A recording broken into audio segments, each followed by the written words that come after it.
సమస్య కాదు అది.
సార్ సార్ సార్ మీరు సార్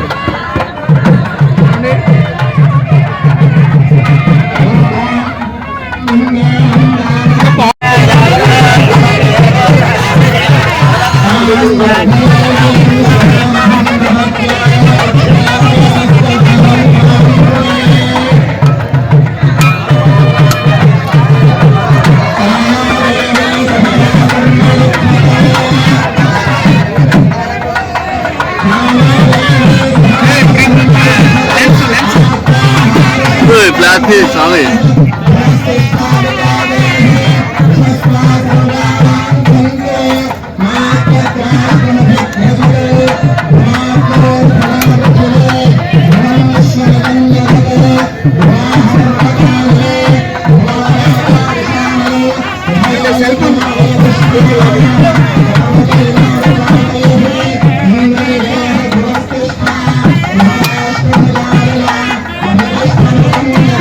दिया था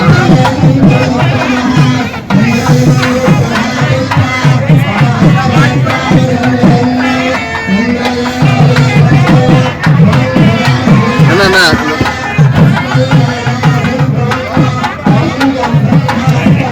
फ्लैश इधे तना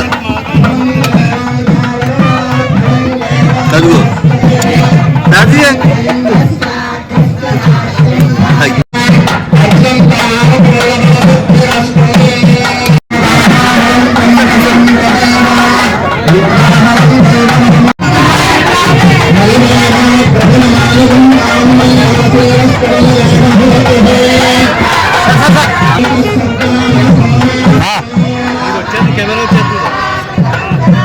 ఓకేనా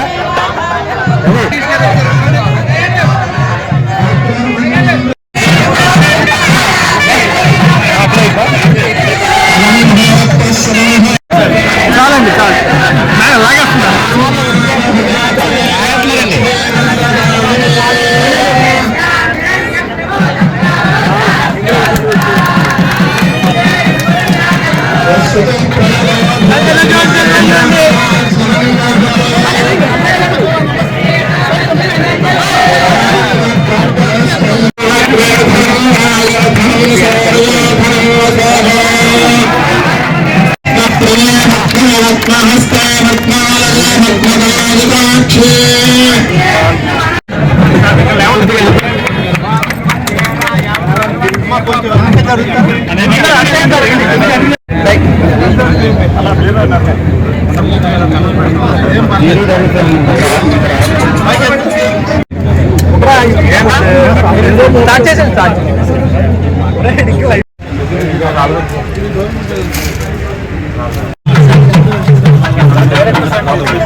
పురుష దేవత అఖండ గౌతమి తీరే సమస్త సుఖానాం సుఖ శాంతి నిర్విఘ్నత సిద్ధ్యర్థం వాస్తు పురుష దేవత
ప్రేమ ప్రేమ కాళ్ళు మెరుగుతున్నాయి.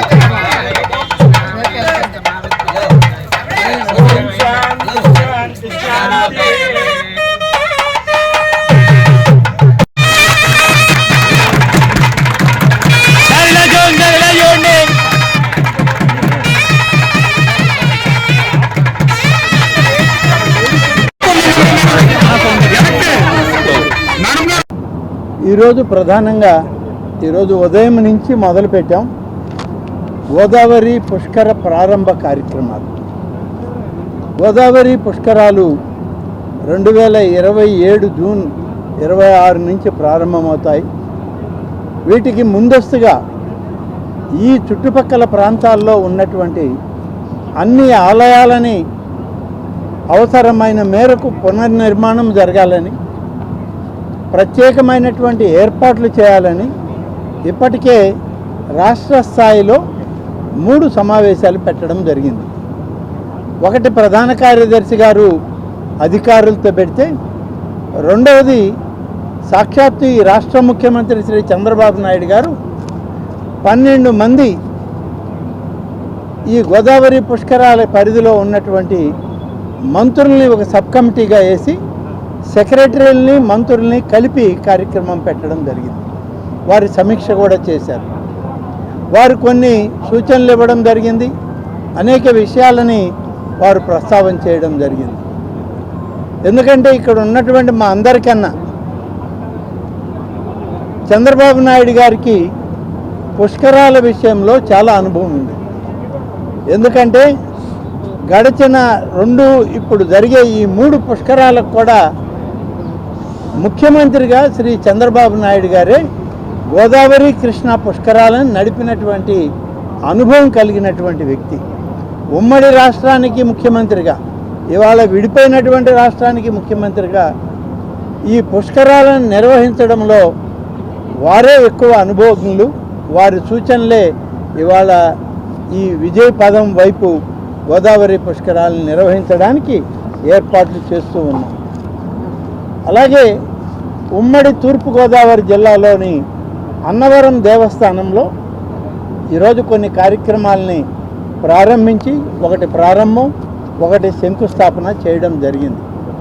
ఎందుకంటే గోదావరి పుష్కరాలంటే ఏదో రాజమండ్రి ఒడ్డే కాదు, గోదావరి పరివాహక ప్రాంతమంతా భద్రాచలం దాటాక మన రాష్ట్రంలో మొదలుపెట్టాక ఇప్పుడున్న ఆంధ్రప్రదేశ్లో, అలాగే చివరిన సముద్రంలో కలిసే వరకు ఈ గోదావరి పుష్కరాలు పరివాహక ప్రాంతం అత్యంత ప్రాధాన్యతను సంతరించుకున్నదని చెప్పడంలో అతిశయోక్తి ఏమీ లేదు.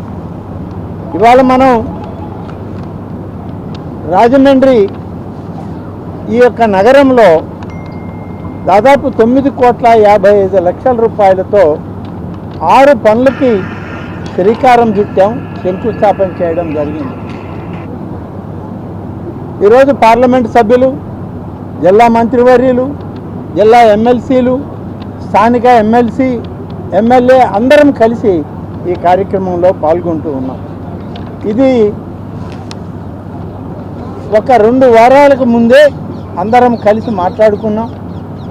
ఏర్పాట్లు ఘనంగా ఉండాలి, ఇప్పటి నుంచి మొదలు పెట్టకపోతే ఆలయాల పునర్నిర్మాణం రాబోయే సంవత్సరానికి పూర్తి కావు, అందుకని ముందుగానే ఇవన్నీ మొదలు పెడతామని చెప్పి అనుకొని ఈ యొక్క 6 పనులకి 9,55,00,000 రూపాయలు ఇవాళ మంజూరు చేసి పనులు ఇవాళ శంకుస్థాపన చేయడం జరిగింది. పందిరి మహాదేవుడు శ్రీ కోటిలింగాల సత్రం, కోటిలింగాలపేట, అలాగే దానికి 3 కోట్ల రూపాయలు. రమ సత్యనారాయణ స్వామి వారి దేవస్థానం ముఖమండప నిర్మాణం 1 కోటి రూపాయలు. రాజమండ్రి నూనె వర్తకుల అన్నదాన సమాజం 70 లక్షలు. రామలింగ చౌడేశ్వర స్వామి దేవస్థానం పునఃనిర్మాణానికి 55 లక్షలు. గౌతమి జీవకారుణ్య సంఘం 2,80,00,000. చందా సత్రం రాజమండ్రి మహేంద్రవరం 1,50,00,000 రూపాయలతో ఈ 9,55,00,000 రూపాయలు అంటే ఇంచుమించుగా 10 కోట్ల రూపాయలతో ఈరోజు పనులకి శంకుస్థాపన చేయడం జరిగిందని చెప్పి నేను ఇది ఒక అదృష్టంగా భావిస్తూ ఉన్నాను. ఇప్పుడు స్థానిక శాసనసభ్యులు ఇంకా కొన్ని ఉన్నాయి, వీటిని ప్రాధాన్యతా క్రమంలో తీసుకోవాలి అని చెప్పి వారు కూడా చెప్పడం జరిగింది. తప్పనిసరిగా వీటన్నిటిని కూడా గుర్తించి ఏ విధంగా వీటన్నిటికి కూడా మంజూరు చేయాలో అధికారులని, వాటికి కావాల్సినటువంటి ప్రణాళికల్ని, ఎస్టిమేట్లని అన్నీ తీసుకురమ్మని చెప్పడం కూడా జరుగుతుందని చెప్పి మీకు మనవి చేస్తాను. గోదావరి పుష్కరాలకు సంబంధించి దేవాదాయ శాఖలో ఈ జిల్లాలో కానీ, కోనసీమ జిల్లాలో కానీ, పశ్చిమ గోదావరి జిల్లాలో కానీ ఈ చుట్టుపక్కల ప్రాంతాల్లో ఉన్నటువంటి 43 దేవాలయాల పునర్నిర్మాణ కార్యక్రమానికి ఇప్పటికే 51,79,00,000 రూపాయలు మంజూరు చేసి వీటన్నిటిలో టెండర్లు కూడా పిలవడం జరిగింది. ఎక్కడ కూడా నిధుల కొరతని కానీ, గోదావరి పుష్కరాలకి ఆలయాల నిర్మాణం చేయలేమని కానీ, మాకు ఎన్ని ఒత్తిళ్ళు ఈ ప్రభుత్వం మీద ఉన్నా గౌరవ ముఖ్యమంత్రి గారి యొక్క ఆలోచన గోదావరి పుష్కరాలు ముఖ్యమంత్రిగా నేను మళ్ళీ వచ్చి చేస్తున్నాను, ఇది ఒక అదృష్టం, పూర్వజన్మ సుకృతం. కాబట్టి గోదావరి తల్లికి, ఆ గంగమ్మకి మనం ఇచ్చేటువంటి పూజా కార్యక్రమాలని ఎక్కడా కూడా లోటు రానివ్వకుండా స్థానిక ప్రజాప్రతినిధులందరినీ కలుపుకొని పెద్ద ఎత్తున చేయండి అని చెప్పి ఇప్పటికే ముఖ్యమంత్రి గారి ఆదేశాలు మాకున్నాయి.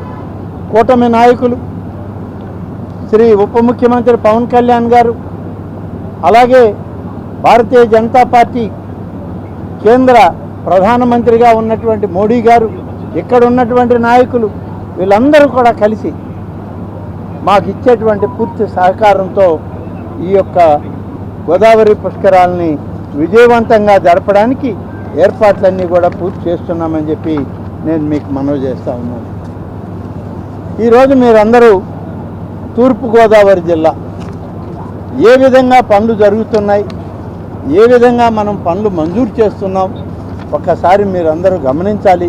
ముఖ్యంగా మీడియా మిత్రులను నేను కోరేది, గోదావరి పుష్కరాల విషయంలోనే కాదు, 23 మాసాలైంది మన ప్రభుత్వం అధికారంలోకి వచ్చి.